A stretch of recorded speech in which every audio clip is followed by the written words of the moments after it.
Hello and welcome back everybody to Dota League Season number 3, a 2-game series between Eu4ia and No Pain No Gain. We have already reached game number 2 after Eu4ia. Well, they had a pretty dominating performance, I have to say. They were in the lead for the majority of the game. Early on they just traded kills back and forth, but got their crucial levels, the crucial blink daggers on the center for example, and just rolled from there. But we are HeflaTV, of course. My name is Coucher and I am joined by Whiplash.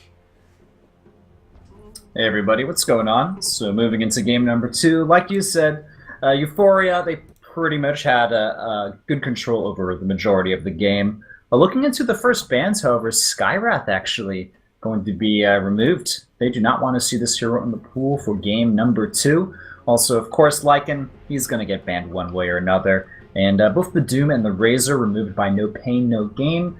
So nothing entirely surprising here. This time around, though, Eu4ia, they pick up the Brewmaster as their first pick instead of No Pain, No Game. But this does leave the Void open. No Void Skywrath combination, but that hero is still in the pool.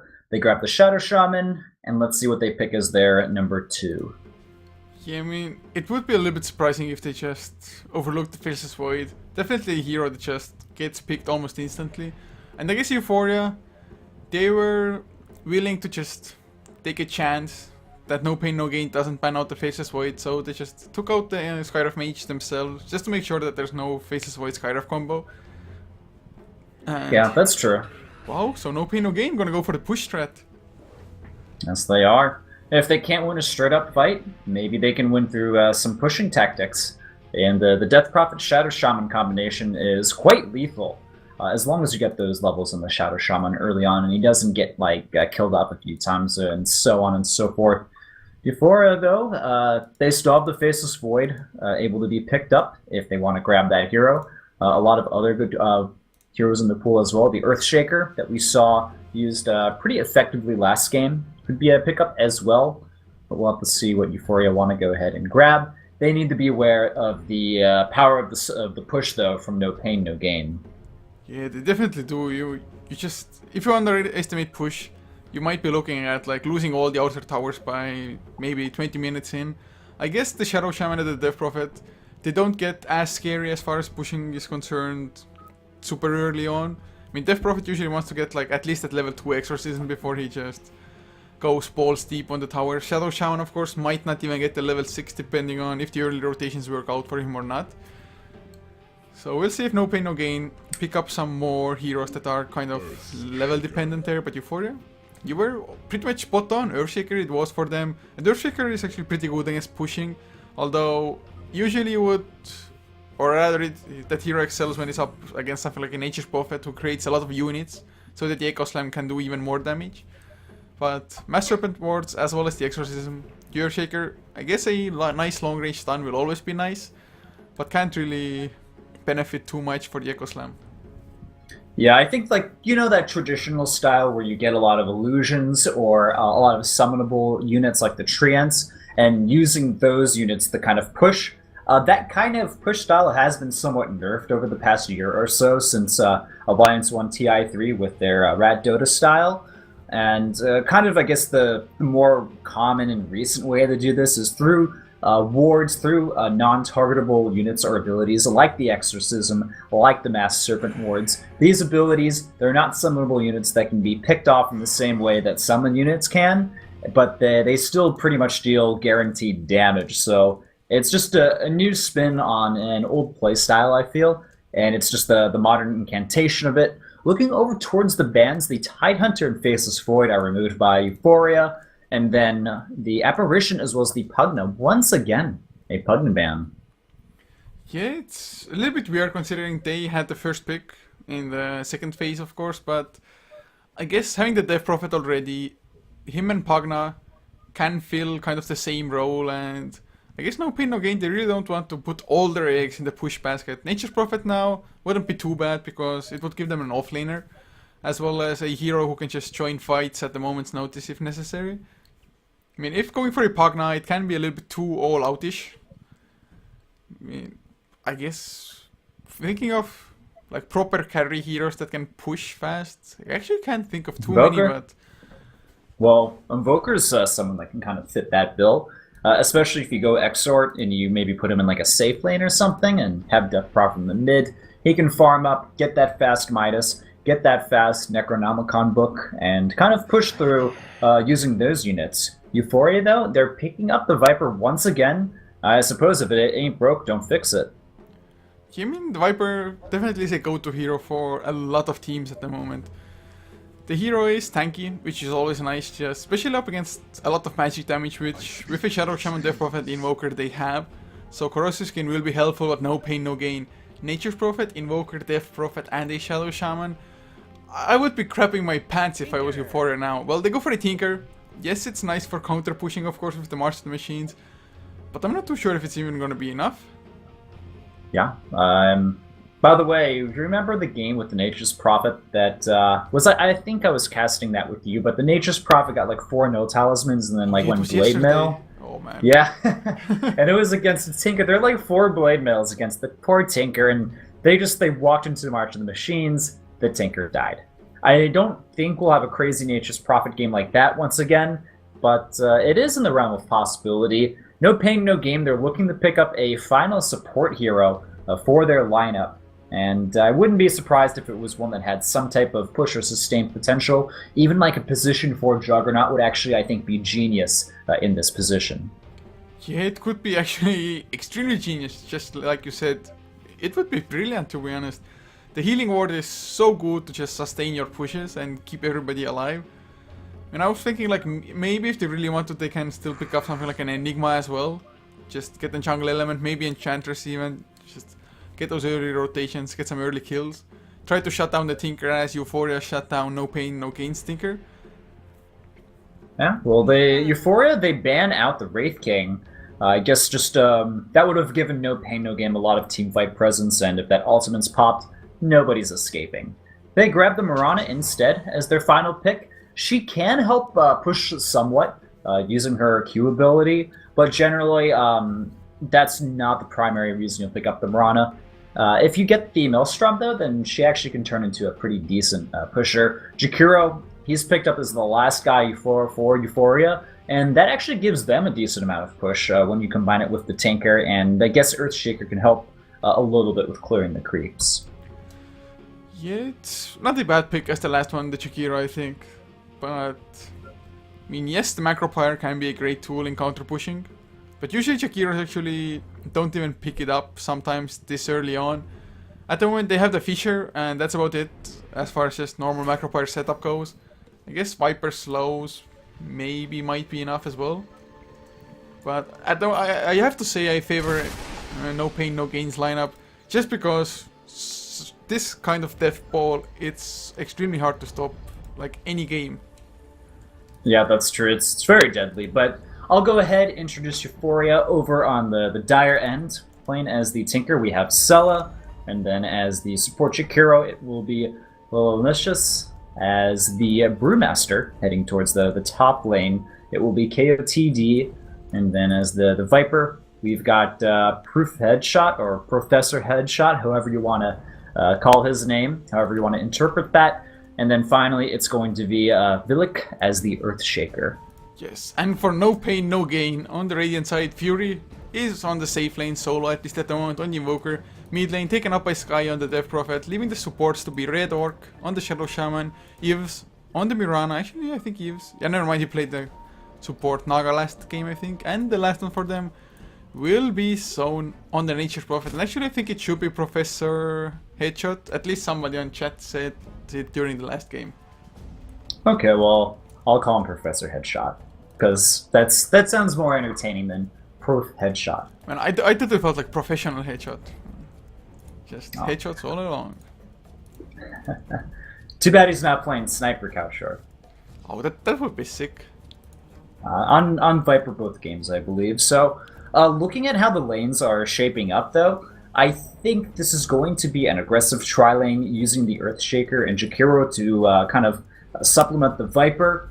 And I was wondering, I think this Mirana, it's more of a support Mirana. She's picked up Sentry Ward and Smoke of Deceit. So as far as cores are concerned, from No Pain No Game. They're focusing on this Death Prophet, the Nature's Prophet, and the Invoker. Yeah, I think it's smart as well. I mean, you definitely want your heavy pushing heroes to get as much farm as well as XP early on as possible. Just Nature Prophet, go for the Necrobook, potentially Invoker as well. I mean, he started with Exhort already, just took a straight out point into that. But since Eu4ia looks like they're going for an aggressive tri-lane, this Invoker is not gonna have a fun time at all. No, he isn't. Invoker, unless he has got some backup, isn't really going to fare too well against this. There's a stun, there's a slow, there's another stun, and then there's the DPS from Viper. It's not going to be good for this guy. He will certainly need some help. And if you look at the heroes from No Pain No Game, as far as supports are considered, these guys, they want to rotate around, they want to snag early kills, especially on like the tanker, for example.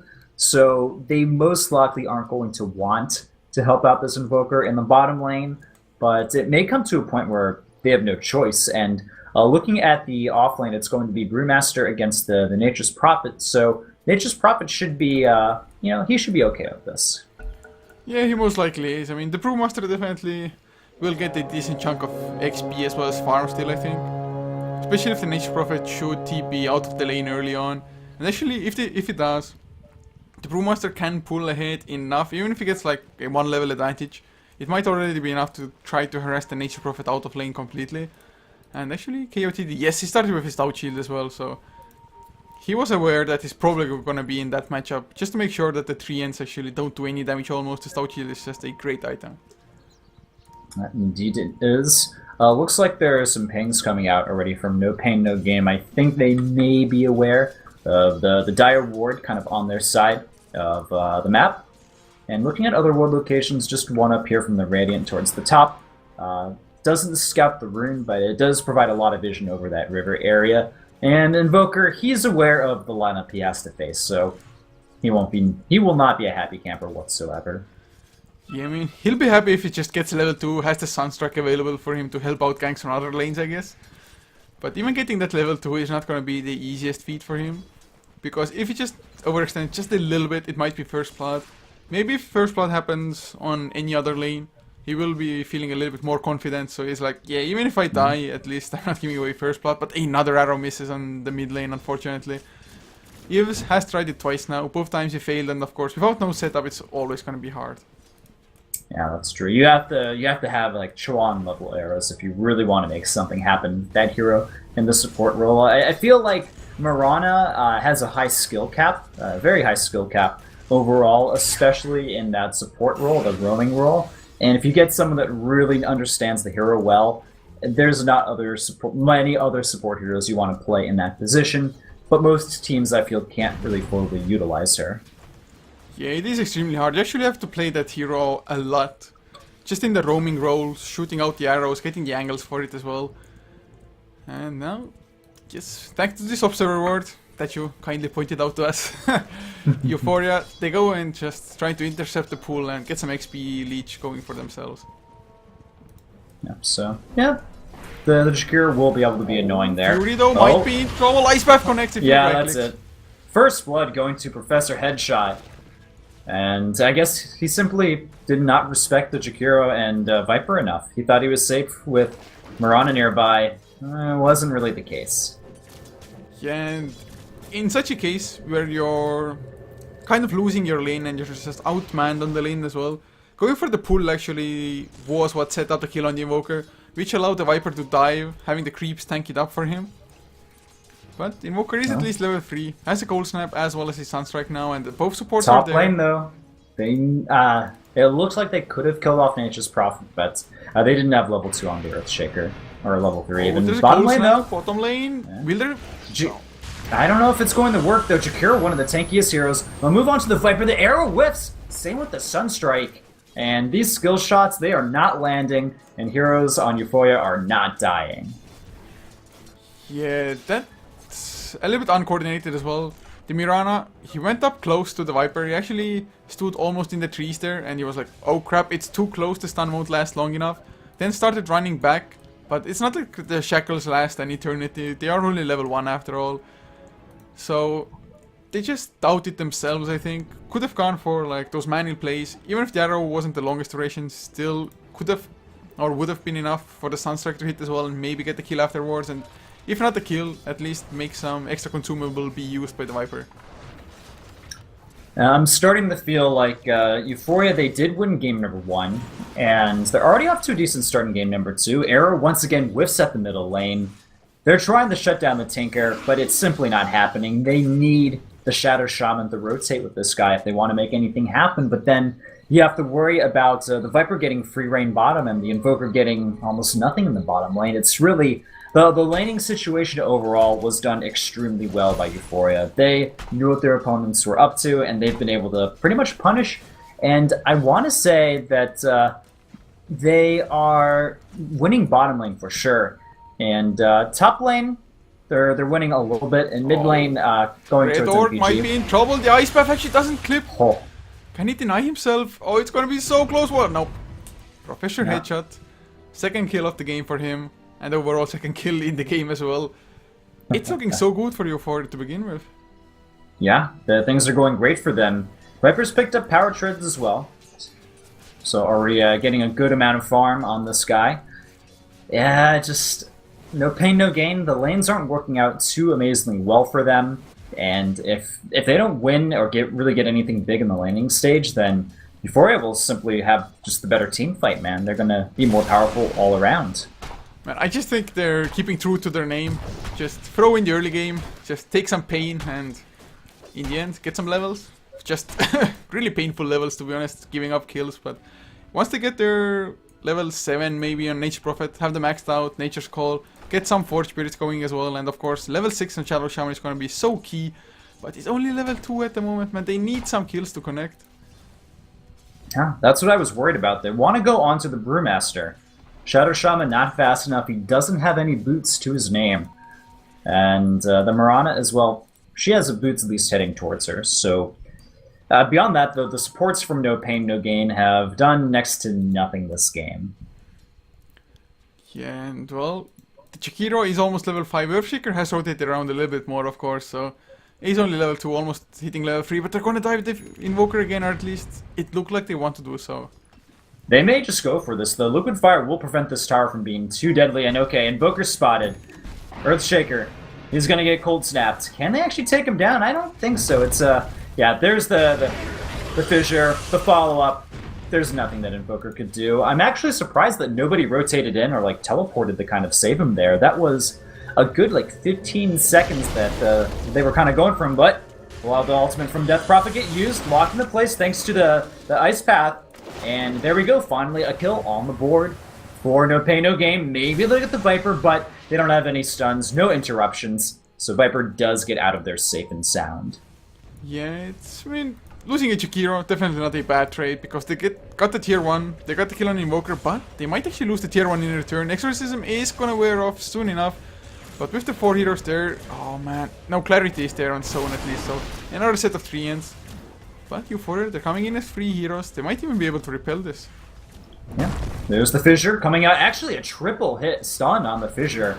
The tower is going down. Arrow not connecting on anybody. The thing is, the Shadow Shaman's only level 3. He doesn't have any wards. Ice Path goes out, doesn't get anywhere near anybody. Fissure, though, nice connection onto the Death Prophet, and now she'll be slowed thanks to the poison attack. Churning it around onto the Shadow Shaman, and he's probably going to end up dying here. Down he goes. That's now a killing spree for this Viper. He's not going for the Midas this game. He's just going straight into that mech. Yeah, they just want to be able to stop the push or at least fight when the push is happening. But now, NPNG, they're already in the mid lane as well. Fury, he's only level 6, but 1 Forge Spirit is better than none. They have the Treants, still level 3 on the Nature's Call, but man, they are kind of relentless, although this push might be stopped here as well. Yeah, this is not going to work, especially with Marching Machines. That ability is already maxed out as well. And Ice Path connecting on a few creeps, but that's it. Oh man, this game... I mean, really early on, there's no point usually to look at the graphs, but the gold graph, it's already 5,000 in Eu4ia's favor. XP around 3,000 as well. So 8 minutes in, that's a huge lead. I mean, 4,000 gold, it's almost a mech which is soon to be finished on Viper, plus another item, maybe like Boots of Travels on the Tinker, which are only 600 gold away, 5 to 600. But now with this triple stack of Ancients, he's gonna have it. So Tinker, definitely this is much more of a Tinker game than the last one. We're seeing him get his farm on much faster. Top lane Sky actually might be going down. One more boulder toss should set up the kill. Yeah, they're gonna get it. There's the connection, and then the Fire Spirit to finish the job. The ultimate will end, and actually this could be very bad. We'll get shackled in place. The Brewmaster, though, he's such a tanky hero. He can deal with the tower damage and the paltry, I guess, damage over time from the shackles. So he gets a kill, and he gets out safe and sound. Yeah, and actually at the same time Jakiro went down in the mid lane as well, Mirana. I don't know if he actually landed an arrow or just was there when the dive was happening. But Mirana finally gets himself a kill, or actually the first kill he has been involved in. The arrows, at least the ones we've seen, I don't think I've seen one hit at all this game. Yeah, I can't say that I've really seen any arrows myself. Also my Dota has frozen as well. Hopefully you can still hear me though, Couchshore. Yes, I can, and oh, Fury might be in trouble. Is he gonna get chased down here? I don't think Jakiro has enough. Yes, Ice Path was still on cooldown.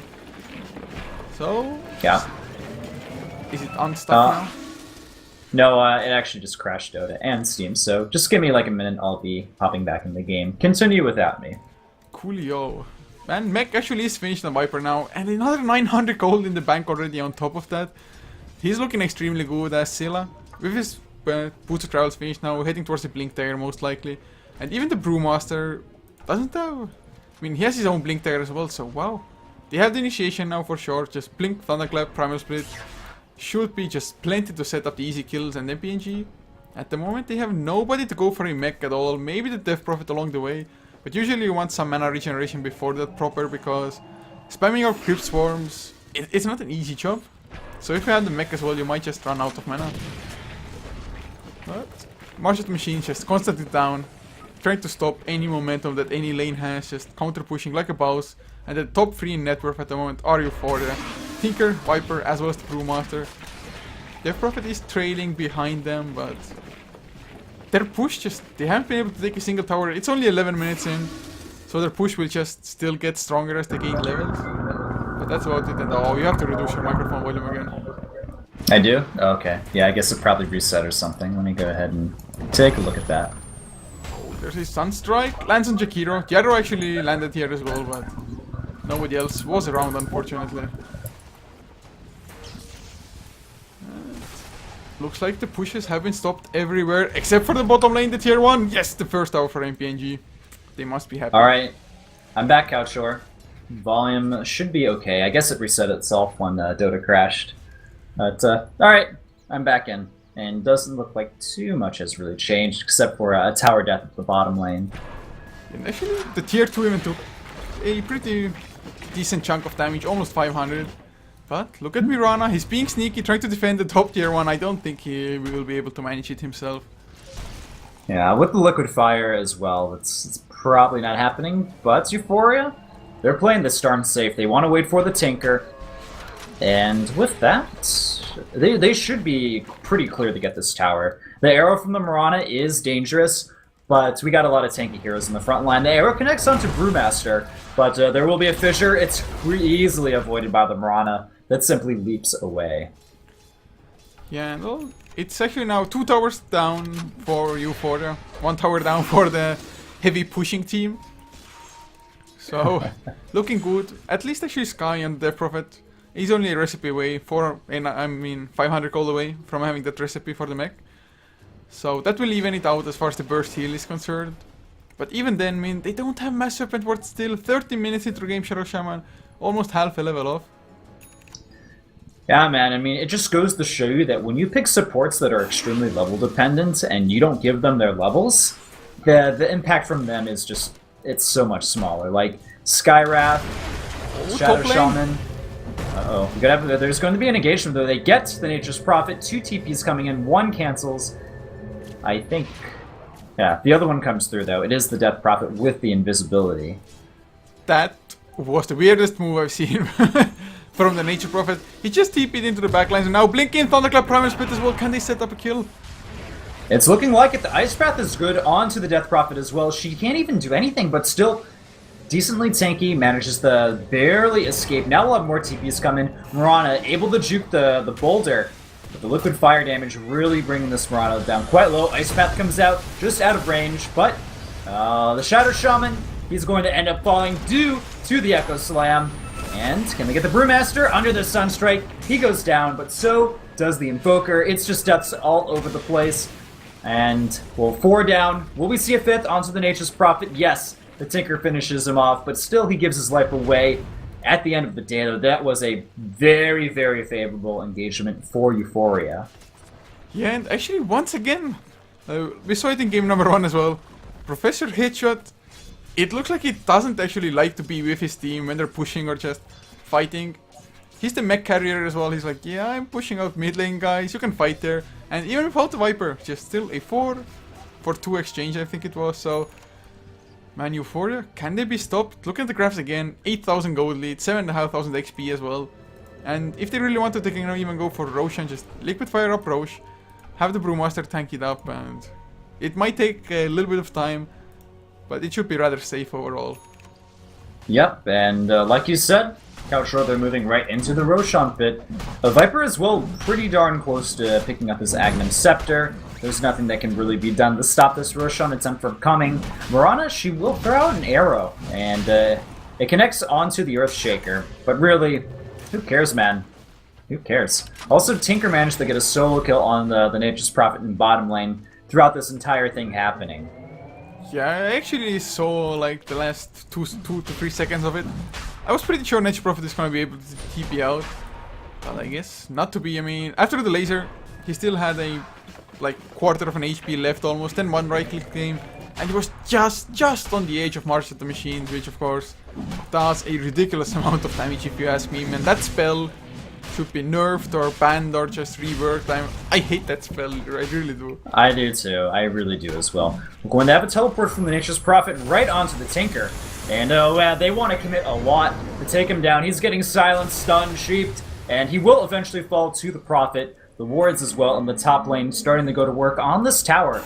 But Death Prophet, she wants to get a kill, diving very deep for this Earthshaker, and she will be able to find that kill with the help of Exorcism. They're trading the tier 1 tower, but they lose the Roshan kill. Yeah, I mean, overall, it's, I guess, as good of a trade as NPNG can hope for at the moment at this point in time. They did lose the Shadow Shaman though, because March of the Machines, you just really don't want to dive into that. I guess they were a little bit lucky that the Nature Prophet actually managed to survive there as well, but all in all, NPNG, NG, they have to push down towers. That's what their lineup is designed for. So as long as they can do that, they can trade towers or just trade towers for Roche or what have you. As long as they get some map control, clear up some more space for the Nature Prophet to just play the rat game, they can rat it out almost forever, to be honest. They can, but it's still going to be hard for them. I mean, this Tinker is... he's 4-2, but already picked up his Dagon. As far as net worth is concerned, he is on the top of the charts. Viper following a little bit behind him. And then the heroes over from NPNG, they're not that close, man. They're trailing pretty far behind. Yeah, they most certainly are, and I don't even know what they can really do. They have destroyed only 2 towers so far. I guess around 20 minutes the push should be getting a little bit stronger, but they are... oh, never mind, they have a mech on Death Prophet. Silly me, I even talked about it before, just completely forgot it already. They had the Mass Serpent wards for the last push on the top lane. So they will have it again now, it just came off cooldown. And between level 2 Exorcism and Mass Serpent wards, I think they just should try to push towers every time those spells are on cooldown. Because if they don't, if they just let those spells be off cooldown for like minute, 2, maybe even more, they're really not doing what they're supposed to. Yeah, that's true, but I mean, if you look at the positioning from Eu4ia and how they're keeping their lanes pushed out, except for when they went into the Roshan pit, there weren't many good opportunities to like group up as 5 and push a tower, because no pain, no gain. They can push towers, but I do not see them winning a fight, especially at this stage in the game. It's 6-13. Eu4ia have a pretty solid lead. They've got overall pretty solid map control. it's a tall order to get them to actually push these towers. Yeah, it's I mean, you can't have a Tinker or can't let a Tinker have a good start when you have a pushing lineup like this. He can just counter the Nature Prophet rather easily, but Exorcism activated, they're going for the top tier 2, and I don't think the Tinker actually will be enough alone here, so it's gonna be a trade, potentially. Yeah, I mean, it's not the worst trade for Eu4ia. Oh, that arrow. Actually, it lands on him. Sunstrike follow-up. Can they actually get the kill? They'll spot him. He's not surviving this one, and down goes the Tinker. Meanwhile, the Shadow Shaman ends up falling in the mid lane, I believe, to the Brewmaster. So, a 1-for-1, but definitely getting the kill on the Tinker. Much more positive than the Shadow Shaman. And they both trade tier 2 towers, essentially. Yeah, I mean, if only the Shadow Shaman had been on the top side as well with the rest of NPNG, they could have actually used this death on the Tinker to just pop Mass Serpent Wards under the tier 3, even if they wouldn't have had enough to bring it down completely. Just any chip damage in tier 3 is already a potential threat when you're up against a Nature Prophet who even has a Blink Dagger just to maximize the ret. Yeah, indeed, it would have been nice for them to do that, but not the scenario, unfortunately. We will see Eu4ia. Tinker is going to be back online pretty soon, so he can come join the fight or continue to split push with the March of the Machines, if so required. He already has his Ghost Scepter in his inventory, which means that we will be seeing Ethereal Blade eventually pop around soon. Brewmaster, he's geared up, man. He wants to jump on somebody. That's what it looks like to me. And we'll also see Eu4ia start putting some Liquid Fire onto this middle tower, and the siege will begin. Yeah, and actually Kiilstofte finished on Jakiro now as well. I guess he can use it defensively against more or less anything if he really wants to, or even set up Ice Path for himself, like Yule somebody up, set down Macro Fire and the Ice Path, and maybe even get potential solo kills like that. Although not a single pointed dual breath for the additional slow, but oh, Tire Couriers gets killed. Oh man, he's not in a good position. He'll get caught in the Ice Path as well. Arrow flies out, there's your Macro Fire. And Death Prophet buying a little bit of time, throwing herself into the air, but it's not going to be enough. Down she falls, just staying in that Liquid Fire for a little bit too long. We'll have the Serpent Ones on the high ground as well, but the positioning isn't amazing. There's Earthshaker trying the man mode against the Mirana as well, but in comes the Nature's Prophet, so this probably will be one dead Earthshaker. He pops his ultimate, almost gets the Mirana, but it's not enough, so down he goes, still buying enough time for Eu4ia to get that mid tower. Yeah, I mean, still a good trade for Eu4ia. Although Earthshaker, I guess he went a little bit too eager there, just trying to get the kill on Mirana. Of course, Mirana did have the gem, so could have been a really high value kill there. But not to be. Eu4ia though, still happy. Good trade for them. Aegis is going to be expiring as well. I think it's like 30 seconds away of expiring or so. So Viper just backing off. Another 3.4k gold in the bank and item predictions for him. Monkey King bar? Like last game? That's what I'm thinking. Why not? It wouldn't be bad. To be honest, I wouldn't even mind an Assault Kuras too much, or at least anybody on their team. I guess after Brewmaster gets the Agony Scepter, he can be the one to go for it. Just mitigate the damage from both the Exorcism as well as the Mass Serpent Wards, and you'll more or less be golden. Yeah, that's actually a really good point you bring up, Couchshore. The physical damage from those abilities will be reduced thanks to the armor bonus from Assault Kuras. So yeah, picking that up actually I would really like that. We'll see if the Viper changes up his item choices. Mid lane though, under heavy fire thanks to the Exorcism, even the Forged Spirit's going to work. But out comes March of the Machines, and we'll see if we can actually have a proper defense from Eu4ia. They lock the Death Prophet in place. She's not in the best position whatsoever. Very low on health. That's starting the... she uses the mech. It's not enough, though. And they also catch Shadow Shaman in the Ice Path. He will probably fall as well. These Serpent Wards simply aren't doing the damage needed against the Viper. He's too tanky. And once again, this poor Earthshaker will end up sacrificing himself in the team fight. But Eu4ia, they defend the middle tower. They'll kill off all the wards. They even should be able to get the deny on this tower quite easily. Yeah, they're just taking better fights again, like in game number 1 completely. Of course, having a lead, it's easy to take better fights. And those Mass Serpent Wards, if they had just been a couple inches, at least when you look at the minimap, or I don't even know which units I should use in this game. But anyway, if they would have been a little bit closer to the tower, would have been enough to just get the tower kill. And actually looks like Viper.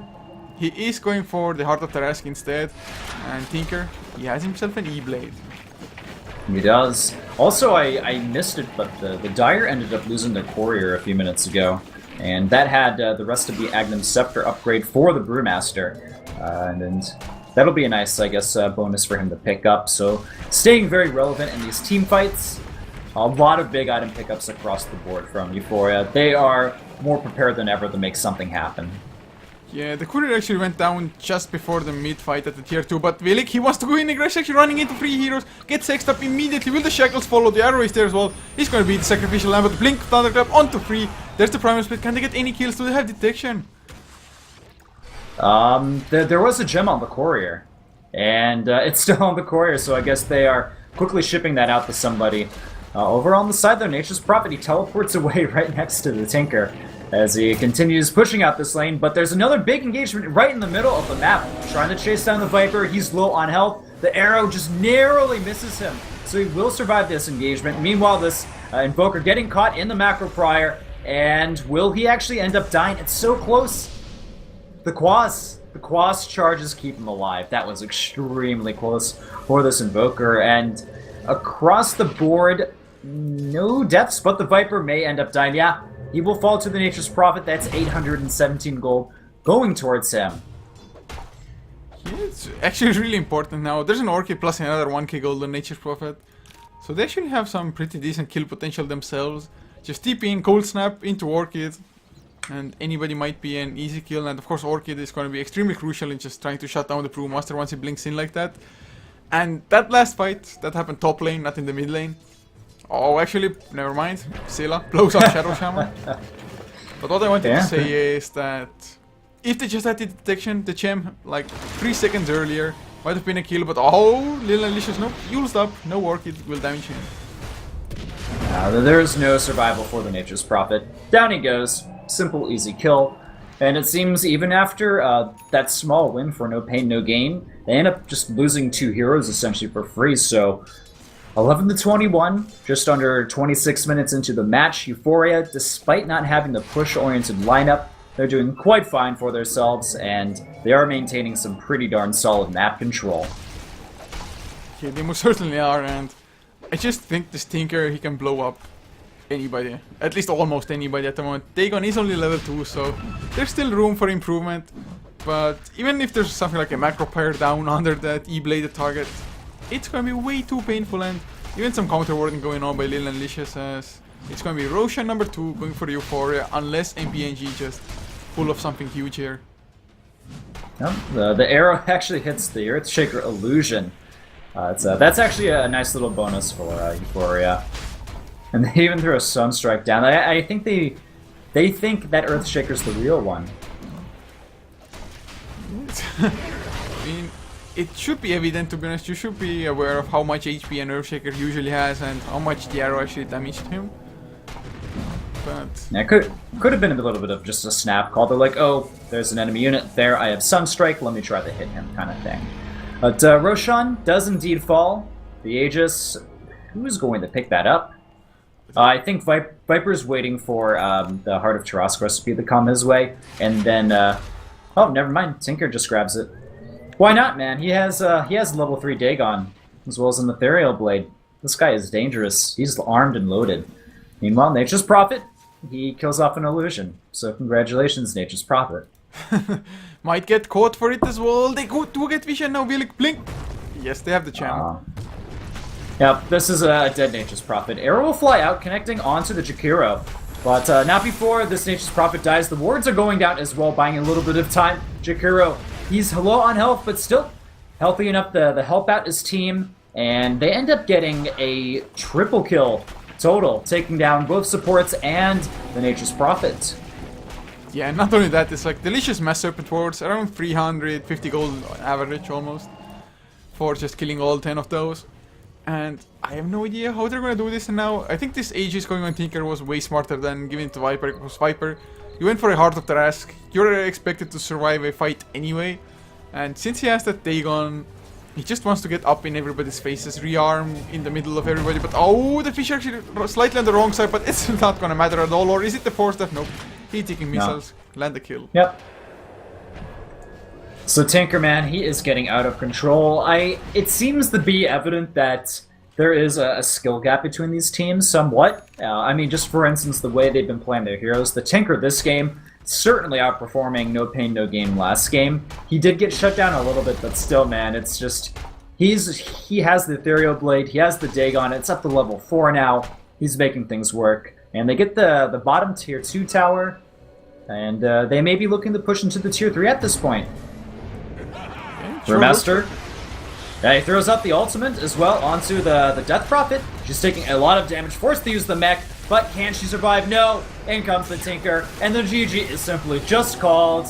Triple kill already on the Tinker. Almost everybody's down besides the Mirana. Yeah, that actually turned up being somewhat like game number 1 in terms of Eu4ia just kind of having a little bit of an edge throughout the entire game, and it ramps up to a victory. Yeah, just really solid plays overall by them, and they're looking pretty good in JDL Season 3 so far. 1 tie and 3 2-0 victories if I'm not mistaken, so at the moment should be at the top 3 spots for sure. But guys, this is gonna conclude it for us, at least for this channel. There's gonna be more Dota, Balkan Bears versus Your Family at 20 CEST up on HeflaTV 1, which is in around 15 minutes time, a little bit more. But thank you so much for watching us, supporting Choi Dota League as well as those 2 teams. And of course, if you want to support us further, leave us some feedback. You can follow HeflaTV on this channel as well as HeflaTV 1 and Heflamoke. And all our social media is HeflaTV as well on Facebook, Twitter and VK for the Russian viewers. And if you like the casters personally, @Coucher for me on Twitter, @Coucher on Twitch, Facebook as well if need be. And my co-caster @Whiplash. You can see it here on the right side of the screen as well on Twitter. And Whiplash Esports on Facebook, if that's correct. Yes, it is. Chelsea, I remembered. But guys, once again, thanks, and hopefully you'll check out HeflaTV 1 as well. But this is gonna be us signing out, so have a good one.